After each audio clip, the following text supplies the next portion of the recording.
तुलसी विवाह की कहानी एक भव्य प्रेम कथा है जो दिव्यता और भक्ति के बहुत गहरे अर्थ को दर्शाती है।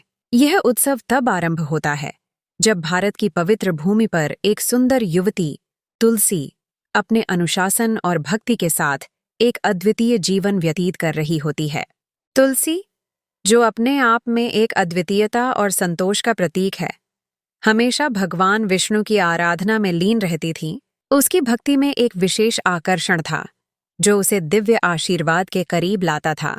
एक दिन जब तुलसी सच्ची श्रद्धा से प्रार्थना कर रही थी, तभी भगवान विष्णु एक राजकुमार के रूप में प्रकट होते हैं।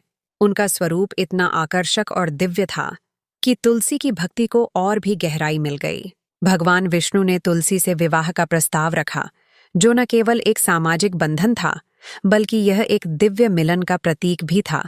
तुलसी, जो हमेशा अपने भगवान के प्रति अटूट भक्ति रखती थी, इस प्रस्ताव से अभिभूत हुई और बिना किसी संकोच के सहमति दे दी। इस विवाह को संतोष और समर्पण का जश्न माना गया। पवित्र अग्नि के सामने तुलसी ने अपनी समर्पण की प्रतिज्ञा की और भगवान विष्णु ने उसे अपनी पत्नी के रूप में स्वीकार किया।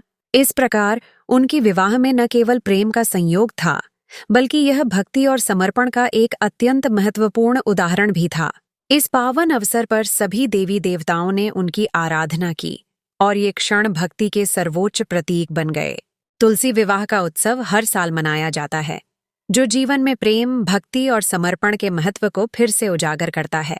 यह केवल एक सामुदायिक उत्सव नहीं है, बल्कि यह एक पवित्र रस्म है जो आत्मा की पवित्रता की ओर इंगित करता है। इस अवसर पर भक्तजन विशेष अनुष्ठान करते हैं और तुलसी की विशेष पूजा करते हैं, जिससे घर में सकारात्मकता और शांति बनी रहती है। इस प्रकार तुलसी विवाह की कहानी केवल एक पुरानी कथा नहीं है, बल्कि यह हमारे लिए भक्ति, प्रेम और अपनी आध्यात्मिकता को समझने की प्रेरणा है।